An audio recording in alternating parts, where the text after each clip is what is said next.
Hello everyone, in this video we are going to learn about motion in two dimensions. So let us start our presentation. In this session we will only study linear motion. Here we can see this football player can hit ball in any direction. To define such motions, concept of vector is very important. Vectors are used to represent different physical quantities. For example, displacement, velocity and acceleration. Here we can see vector D can be represented in this format: xi plus yj meters. This unit can specify the type of the vector, that is, it is a displacement vector. The meaning of this vector is that there is x amount of or x unit of displacement in x direction and y unit of displacement in y direction. Then vector can also be used to represent the velocity vector, and format for that will be vxi plus vyj, where vx is velocity in x direction, where vy is velocity in y direction. Next concept is position vector. Position vectors are those which are passing through origin. Here we can see vector A is passing through origin, that is why it can be said that it is a position vector. Position vectors can be specified by using their coordinates. Here coordinates are 8 and 4, and x coordinate is represented with the help of I cap, and y coordinate is represented with the help of j cap. So this vector becomes 8 I cap plus 4 j cap. This is all about vectors which are passing through origin. If suppose vector is to be calculated which passes through two different points, in that case we will calculate that vector by doing arrowhead coordinates minus respective tail coordinates. If suppose this is a vector and this is arrowhead and this is tail of the vector, then you should find out arrowhead coordinates and subtract tail coordinates from the arrowhead coordinates to calculate the vector passing through two different points. Here arrowhead coordinates are 2, 10 and tail coordinates are 8, 4. So subtracting respective coordinates we will get 2 minus 8i plus 10 minus 4j. It becomes minus 6i plus 6j.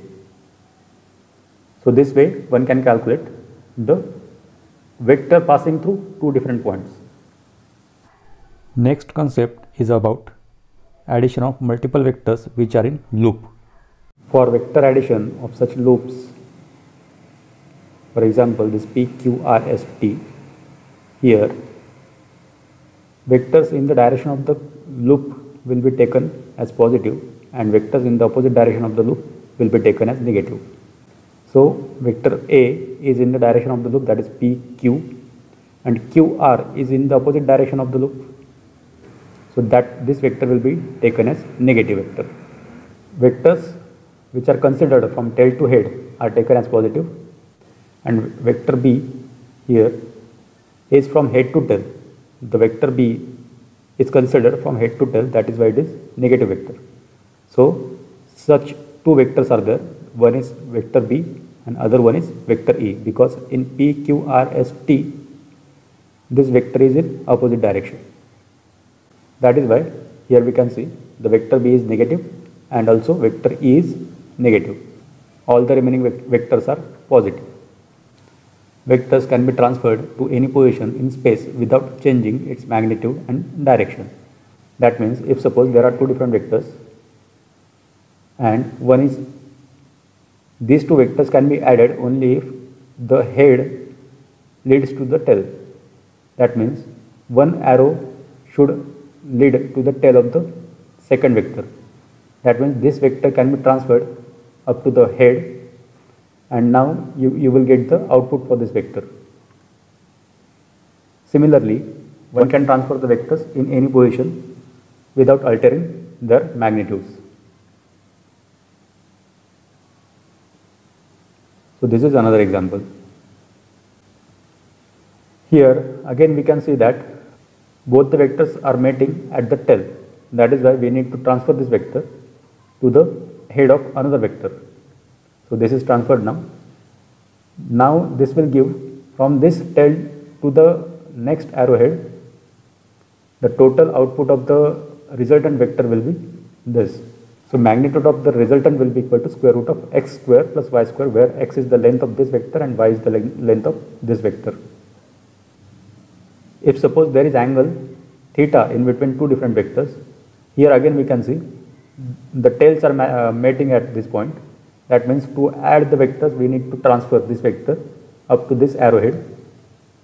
By doing this we will get this, and output will be from this to this. So resultant, in this case the resultant can be calculated, or the magnitude of the resultant can be calculated by using this formula, square root of a square plus b square plus 2ab cos theta. Next concept is relative vector. In this case, let us assume that both the cars are moving with same speed. Here both the drivers will experience that nobody is moving, even if the cars are moving. So this is defined with the help of relative vector. Let us assume both the cars have speed of 80 km per hour in x direction. That is why it is represented as 80I for both the cases. So relative velocity of A with respect to B can be calculated by using this formula, vector A minus vector B, because A is the first point and B is the second point. Here A is the observer, whereas B is the reference point. For this case, cars are moving in opposite direction. That means for this case the velocity is 80I, and for this case velocity is minus 80I. In this case the relative velocity formula is same, but the directions are different. That is why velocity of A with respect to B becomes 160I, whereas velocity of B with respect to A becomes minus 160I. Up till now we have studied these many points, out of which first is position vectors pass through origin. Next is vectors can be translated anywhere in the space. Then vector in direction of arrowhead is positive and vector in direction of tail is negative. The vector passing through two different points can be calculated by using this formula, where 2 indicates the position for head and 1 indicates the position for tail. Relative velocity of A with respect to B is equal to velocity of A minus velocity of B. And magnitude of the resultant is square root of A square plus B square plus 2ab cos theta. So you should remember these many points. Hello everyone. In this video we are going to learn about projectile motion. In previous video we have learned about two-dimensional linear motion. For example, if suppose this player is hitting this ball to achieve goal, and if this player is hitting the ball to avoid the goal, so this player will hit it hard. Hitting velocity of this player is going to be larger. So in this case what will happen? This ball will go in the resultant direction. This resultant vector includes velocities imparted by both the players. If the friction is neglected, this ball will have uniform linear velocity in the resultant direction. But in case of projectile motion, you can observe that if this player is hitting the ball in vertical direction, this hitting velocity will have two different components. One is horizontal component, other one is vertical component. But in projectile motion, the horizontal component remains constant, whereas vertical components keeps on changing, because this ball is going upward in the opposite direction of the gravity, and due to gravitational acceleration the vertical component of the velocity goes on reducing. At the highest point, vertical component of the velocity becomes 0, whereas horizontal component remains same. In such examples, we are supposed to calculate range of the projectile, height of the projectile, or the time of the flight of the projectile. Let us see different formulae for the projectile motion. In case of projectile motion, the velocity with which this player hits the ball is known as velocity of projection. This velocity of projection has got horizontal component as well as vertical component. In projectile motion, horizontal component remains constant, whereas vertical components keeps on changing. Let us use the concept of vector translation and translate this vector on the arrowhead of the horizontal component. So we will get one triangle. In this triangle, we can write cos theta equal to adjacent side divided by hypotenuse. So adjacent side is Vx, whereas hypotenuse is Vo, that is velocity of projection. So x component of the velocity becomes Vo cos theta. For sin theta, we can write opposite side divided by hypotenuse, that is Vy divided by Vo. So vertical component we can write equal to Vo sin theta. So always remember, adjacent component to the angle is always cos component, whereas opposite component of the angle is always sine component. Again, the same thing you can observe that the horizontal component is a uniform motion component, whereas the vertical component is an accelerated or decelerated motion component. Because it is going upward in the opposite direction of the gravity, so that is a decelerated motion. Now let us find out the equation of the path for the projectile. To find out path of the projectile, we will consider a point P on the path. Let t be the time required for the ball to reach up to P. As we know, horizontal component of the velocity is Vo cos theta, and this is a uniform motion component. Because this is a uniform motion component, we can directly use distance equal to time into velocity. So x will be equal to time into Vx, where Vx is Vo cos theta. Let us write this equation for time. So time will be equal to x divided by Vo cos theta. Now second velocity component is Vy, which is equal to Vo sin theta. This is a case of accelerated or decelerated motion, because this velocity vector keeps on changing.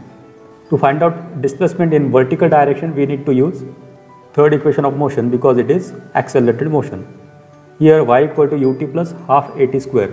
Here u is vertical component of the velocity at initial point, so that is Vo sin theta, and time is x divided by Vo cos theta. Let us use these two equations and replace u and t in the displacement equation. U is replaced by this value, whereas this time is replaced by this value. You can see the time is replaced with x by V0 cos theta. Here you can see there is t, and here it is t square. So this t square becomes bracket x divided by V0 cos theta bracket square. Let us write this equation on the next slide as it is. This V0 will get cancelled, and this becomes x tan theta, because sin theta divided by cos theta is tan theta, and this term remains as it is. So writing this again, we will get the path of the projectile, or the equation of the projectile, that is y equal to x tan theta minus half of gx square divided by V0 square cos square theta. Let us now find out time of the flight for the projectile. Here in this case you can see there is some initial velocity of projection. For this velocity of projection, if you change the direction of the velocity of the projection is same, but the direction is different now. It is more towards the vertical, and because of this, vertical component of the velocity increases. Here you can compare that vertical component of the velocity. That is why the time of the flight will increase now. So time of the flight depends on the vertical velocity component. Let Tm be the time required to reach maximum height.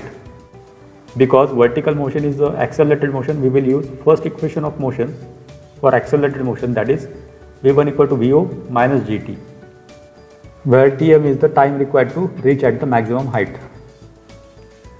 Here initial velocity Vo in vertical direction is Vo sin theta, and final velocity will become 0, because at the maximum height vertical component becomes 0. So this 0 equal to V0 sin theta minus Gtm. If you take this V0 sin theta on the left side, it becomes minus V0 sin theta equal to minus Gtm. If you write about Tm, this equation becomes V0 sin theta by G. So this is the time required to reach at the maximum height. So same time will be required to come down after reaching at the maximum height. So total time of the flight becomes 2Tm, and this becomes 2V0 sin theta by G. So this is the total time of the flight for projectile motion. Now let us find out the formula for maximum height. When we say maximum height to be calculated, that means again it depends on the vertical component of the velocity, and finding vertical distance is as good as finding the displacement in vertical direction. So by using third equation of motion for this vertical displacement, we can write y equal to ut plus half of minus gt square. Here in this case, the initial velocity u is vy and time is the maximum time required to reach at the top. So that is Tm equal to v0 sin theta by g, where initial velocity u is equal to v by v0 sin theta. So if you put these values in this above equation, you will get hm equal to v0 square sin square theta divided by 2g. Now let us find out the formula for range, that is horizontal displacement. So to find out horizontal displacement, it will be dependent on only horizontal velocity, whatever may be the vertical velocity. So to find out displacement in horizontal direction or the range, we will use horizontal velocity only. So range, that is displacement, will be equal to velocity into time, where velocity is the horizontal component of the projectile, whereas Tf is the total time of the flight. As we have seen earlier, we have values for both, that is Tf will be equal to 2v0 sin theta divided by g and Vx will be equal to v0 cos theta.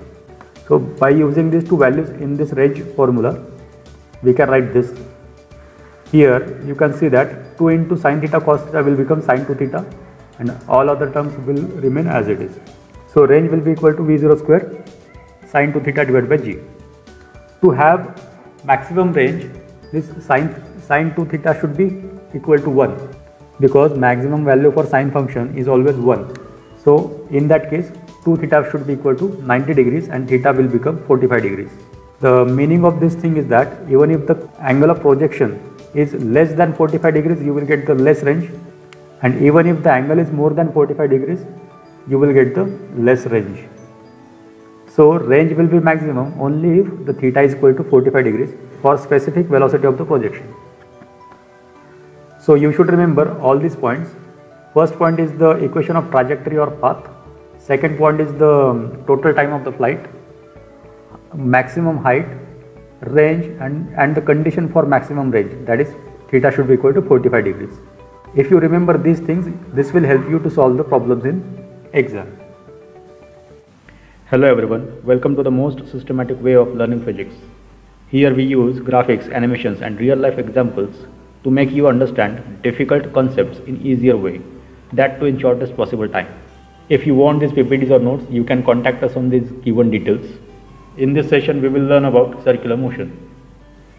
Here we can see different types of circular motions. In first example, football is rotating without change in speed, or speed for the football doesn't change. So this is said to be a uniform circular motion. In second example, we can see the speed for the fan is gradually increasing. This happens when somebody switches on fan. This kind of circular motion is said to be uniformly accelerated circular motion. And third example also indicates the circular motion, but in an oscillatory manner, where watch pendulum performs the partial circular motion in to and fro manner. This kind of circular motion is an oscillating circular motion. We will study this kind of circular motion later. In this video, we are going to learn only about uniform circular motion or uniformly accelerated circular motion. In an ideal frictionless system, we can have a circular motion which will go on continuously. For example, if the friction is zero, this football will keep on rotating continuously for infinite time. Similarly, geosynchronous satellites also keep on rotating without consuming energy at a specific height from the Earth. These are the two examples of uniform circular motion. But if somebody is interested to increase the speed of this football, in that case one will have to apply the force to increase the speed. Here we can say that tangential acceleration is required to increase the angular speed. It can be imparted by continuous kicks to the ball. In case of rockets, firepower is used to increase the speed of the satellite. In case of uniformly accelerated circular motion, you should remember that the tangential acceleration is provided so that speed of the object will be increased. In these two different cases, you should remember that If the uniform circular motion is there, then tangential acceleration is not required, or the angular acceleration is not required. And if the speed is increasing, then tangential acceleration should be there, and that can be imparted by applying the force. As we have seen in linear motion, we can have analogous quantities in circular motion also. In linear motion, we have seen linear displacement. Here we will see the angular displacement. In case of linear motion, displacement was measured in meters. In case of circular motion, displacement will be measured in terms of radian or degree. So that is the measure for angle. In case of linear motion, the definition for the uniform linear motion was displacement divided by time. In case of circular motion, the uniform angular velocity will be equal to theta by t, that is the angular displacement divided by time. Try to observe the similarity here. Here we, in case of linear motion, linear displacement was used. In case of angular motion, angular displacement will be used. In the same fashion, in case of linear acceleration, it was the change in velocity divided by time. In case of angular acceleration, it will be angular velocity divided by time. Here you can observe the similarity. Here linear velocity was used, here angular velocity will be used. As we have seen equations of motion for linear motion, we can have similar equations in circular motion also. Only thing is that linear quantities will be replaced by angular quantities. Here you can observe v1 is the linear velocity and omega 1 is the angular velocity. Here omega 0 is the initial angular velocity, here v0 is the initial linear velocity. Here this is the linear acceleration, here this is the angular acceleration. In the same fashion, x is the linear displacement whereas theta is the angular displacement. Here formulae are quite similar. As you know, all these three linear quantities are vectorial quantities. In the same fashion, these circular quantities are also vector quantities. So let us see directional properties for physical quantities in circular motion. First physical quantity in circular motion is the angular displacement. In this case, you can see the directions for angular displacement are different in all the different cases.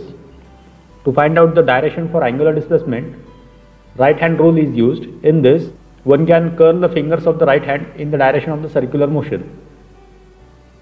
Then outward thumb shows the direction of angular displacement. For example, here you can see this is the right hand and these curled fingers are indicating the direction for circular motion. So this outward thumb will indicate the direction for angular displacement. So angular displacement is always in the direction of axis of the rotation. In second example also, this is again the right hand and the curled fingers are indicating direction for this satellite. So this way the direction for this satellite is the downward direction. Here again if you can imagine that the direction is towards the right side. You should imagine right hand in this plane and your curled fingers should indicate the direction for circular motion. Then the outward thumb will indicate the direction for angular displacement. In case of circular motion, second quantity is the angular velocity and the direction for angular velocity is same as that of the angular displacement. So again you will use the right hand to find out the direction for angular velocity. In this case, direction for circular motion is anti-clockwise. In this case, the direction for angular velocity is perpendicular to the display and coming out of the display towards the observer. For angular acceleration, here you can see there are two different cases. One is angular acceleration. In this case, this car is accelerating or the speed for the car is increasing, but in this case speed for the car is decreasing or the braking is applied for this case. In both these cases, the direction for angular acceleration is opposite. For angular acceleration, the direction will be same as that of the angular displacement, but in case of angular deceleration or braking, direction will be opposite of the direction of angular velocity. Here you can see motions are clockwise. In this case, the direction for angular velocity is perpendicular to the display going out away from the observer. That is indicated by using a cross. In this case, braking is there and the direction will be opposite of the acceleration. So in this case, the direction is perpendicular to the display coming out of the display towards the observer. You can see that there will be a tangential acceleration. The engine force will be used to direct this car in this tangential direction, but the steering force will be used to steer the car or to rotate the car. So tangential force will be applied by using the engine of the car. In the second example, you can see that brakes are also applied normally, and the braking force is always in the direction of the tangent, but in the opposite direction. So clearly observe, the acceleration force is in the direction of the motion, but braking force is in the opposite direction of the motion. So this is the direction for tangential acceleration, and this is this particular cross and dot is used for indicating the directions for angular quantities. Here you can see again, in case of acceleration, the tangential velocity component goes on increasing because velocity goes on increasing. But in case of braking, the tangential velocity goes on decreasing because velocity goes on decreasing. Here you can see velocity is in the opposite direction of the acceleration. That is why the velocity keeps on reducing. But in this case, the direction for velocity and acceleration is same. That is why velocity keeps on increasing. So this way you should remember all the different directions for different quantities. In case of uniform circular motion, this change in direction is achieved by tension in the string, and this tension force continuously helps to change the direction of the football. The acceleration which is associated with the tension in the string is known as centripetal acceleration, and it is always towards the center. So in case of uniform circular motion, there is always an acceleration to change the direction, and that is known as centripetal acceleration. Let us summarize this particular thing. Here you can see different types of motions. First is linear motion, second is uniform circular motion, and third is accelerated circular motion. In case of uniform circular motion, there will be always centripetal acceleration because this satellite needs force to change the direction, and that force is provided by gravitational acceleration here. So even in case of uniform circular motion, the centripetal acceleration is always there, and that can be calculated by using v square by r, or equal to r omega square. At every position, the momentary direction for the velocity of the satellite is the tangential direction, and that is tangential velocity can be calculated by using this formula, that is r omega. So in uniform circular motion, there are only these three quantities, that is angular velocity, tangential velocity, and centripetal acceleration. But in case of accelerated circular motion, the tangential force is used to increase the speed of the satellite or rocket. Here combustion or exhaust is used to increase the speed, and that gives the tangential force. So tangential velocity in this case is also same, that is r omega. It depends on the omega. Here omega is not constant, it will change at different positions. The angular acceleration can be calculated by using change in angular velocity divided by time. And tangential acceleration formula is equal to r alpha. Again, in this accelerated circular motion, centripetal acceleration is there, but that is not constant. It will keep on changing because tangential velocity or angular velocity is continuously changing. So centripetal acceleration at a specific point can be calculated by using the same formula, that is v square by r or r omega square. So derivations for these formulae are also important. Those will be uploaded in different videos. But to solve the numericals, one should remember all these formulae. Now let us find out equation for position vector in circular motion. Assume that this particle is in circular motion and the current position is indicated by coordinates x and y. So in this triangle, we can write cos theta will be equal to x by r, adjacent side divided by hypotenuse, that is x by r. So x coordinate becomes r cos theta. In the same fashion, sin theta is equal to y by r, that is front side divided by hypotenuse. So y will be equal to r sin theta. As you know, the position vector is indicated by using xi plus yj. Now we will replace these two values in this equation, and it becomes r equal to r cos theta I plus r sin theta j. So if you find this kind of equation, you can directly say that it is in circular motion. These are the points you should remember about circular motions. First is angular displacement, second is angular velocity, third is angular acceleration, and equations of motions for accelerated circular motion. In case of circular motion, every object has momentary tangential velocity, and that is calculated by using this formula, that is r omega. Next is tangential acceleration, that is calculated by using r alpha. Also remember that centripetal acceleration is always there, which is required to change the direction of the object so that it will keep rotating. Now one more point you should remember is the position vector for circular motion is r cos theta I plus r sin theta j. If you use this formula, you can write about theta, that is theta will be equal to omega t. So by using this formula, we can replace this. So it becomes r cos omega t I plus r sin omega t j. So this is another form of the same equation, and it also indicates the circular motion. You should remember all these formulae. Along with this, directional properties are important.